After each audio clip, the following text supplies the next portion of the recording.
this kid is about to hire a high school student as a hitman to unalive his own mom. This is crazy. Now, his name's Danish. He's 17, he's a senior in high school, and he is a perfect student. He's on the honor roll, he's class president, he's the principal's student helper, he's smart, he's popular, all that. But Danish has a problem. His mom, who we'll just call Mom. Now, Mom, she's very religious and therefore very strict. And while she works hard to make sure he has nice clothes, his own car, his own credit card, and pretty much whatever he wants, she also expects him to follow her rules. And she's an immigrant parent, so you know she pushes him hard to succeed. Like, he has an 8 p.m. curfew, he's limited to how often he can see his friends outside of school, stuff like that. And while this may sound like somewhat normal parenting rules to us, to Danish, this is a dictatorship. And he can't live under this fascism. And so this really pisses him off. I mean, he's just trying to live his 17-year-old life and hang out with his friends. And so he starts to get bitter. He is sick of her trying to control him. And so one day, it all starts to go downhill. Because he goes and he tells his mom that he wants to apply to this internship to the Houston Police Department. Because I guess he's considering a career in law enforcement. And of course, Mom isn't happy about this idea. I mean, she wants him to go into medicine. Regardless, Danish applies for the police department internship and he gets an interview. But now, there's an issue. He's 17, so he needs his mom to sign the paperwork that gives him permission. So he brings her the paperwork, and of course, they start fighting about it. And it's a really big argument. Now, at some point, Danish has had enough, and he just snaps. And he decides to get rid of his controlling mother for good. And how's he gonna do that? Well, he's gonna hire a hitman. Here's the problem with that, though. He's in high school. He doesn't really know any hitmen. But he kinda knows this one guy from school who's in his Spanish class. And this guy's name is Noor. And Noor deals drugs, and he's in a gang, and he's a little bit shady. And Danish thinks, maybe Noor will do it. So Danish approaches Noor in Spanish class one day, and he's like, "Hey, would you unalive my mom for me?" And Noor is like, "Nah, bro." But Danish keeps pressing him on it. He tells him that his mom is abusive and that she's not even his real mom and that she had his real parents assassinated, none of which is true. But most importantly, Danish offers Noor $5,000. So upon hearing this, Noor is like, alright. So then, fast forward to the day of the crime. It's morning.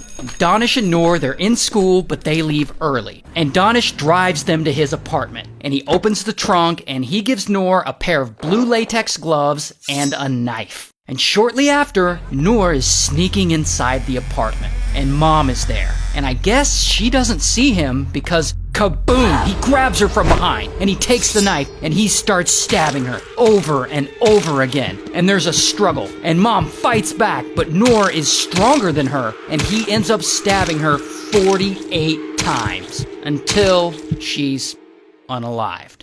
And during all that chaos, the knife had slipped and cut Noor's thumb pretty badly. Now that cut will become important later. So then Danish picks Noor up and he drives him to their other friend's house. And there, Danish calls 911 and he tells him that his friend Noor cut himself while carving a turkey. Because it's the week of Thanksgiving and no one is going to ask questions about him carving a turkey. So then Noor goes to the hospital and he gets stitches on that cut on his hand, while Danish leaves and he goes and takes some girl out on a first date. Like bro's mom just died and he's out here trying to smash. But anyway, he takes this date to the movies and then over to another town, and Danish ends up being out all night on this date, I guess. And then in the early morning, he finally goes home, where his mom's body is still laying there. And this is where he pretends to discover her there. And he pretends to be shocked. And he pretends to cry. And he calls 911. You don't know what happened? No, I just got in from Galveston.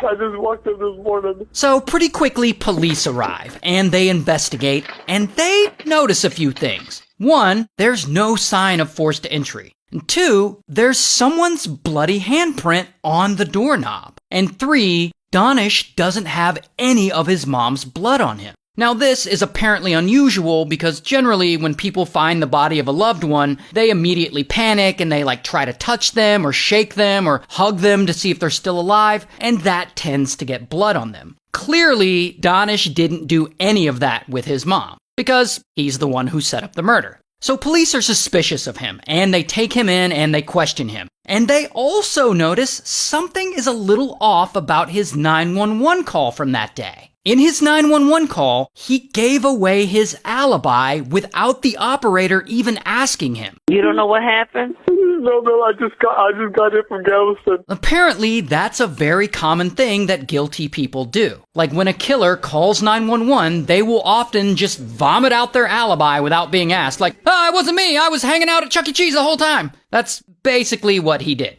So police are looking at this dude like, yeah, you definitely had something to do with this. Regardless, police test the bloody handprint on the doorknob, and it's not a match for Danish. So they're still very suspicious of him. But with no evidence, they have to let him go. And he essentially gets away with having his own mother unalived. Until one day, police officers show up to the high school, and they find Nur. And they suddenly pull him out of class, and bam, they arrest him.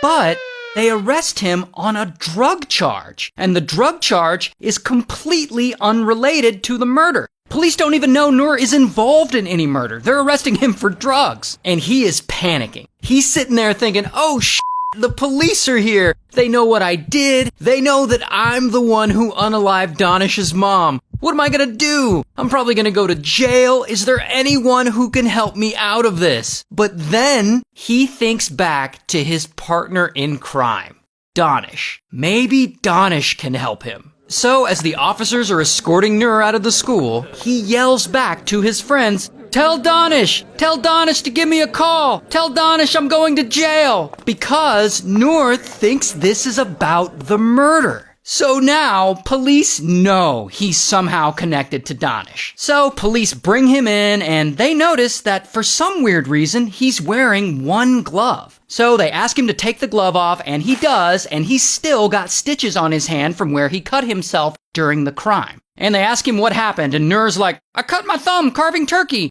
And police are like, sure you did, Nur. And from there, they connect the dots back to Mom's murder case. And so then they test Nur's DNA, and of course, his DNA is a match for the blood that they found on the doorknob. And from there, Nur doesn't even put up a fight. Like, he doesn't even try to bullshit. He immediately starts confessing, and he tells police everything. That Danish hired him as a hitman to unalive his mom, and that he promised to pay him $5,000. And so, bam, Danish gets arrested. Here's his mugshot. Also, here's Nur's mugshot. And Nur gets sentenced to 40 years in prison, while Danish gets sentenced to 50 years in prison. So, shout out to Houston, Texas, I guess.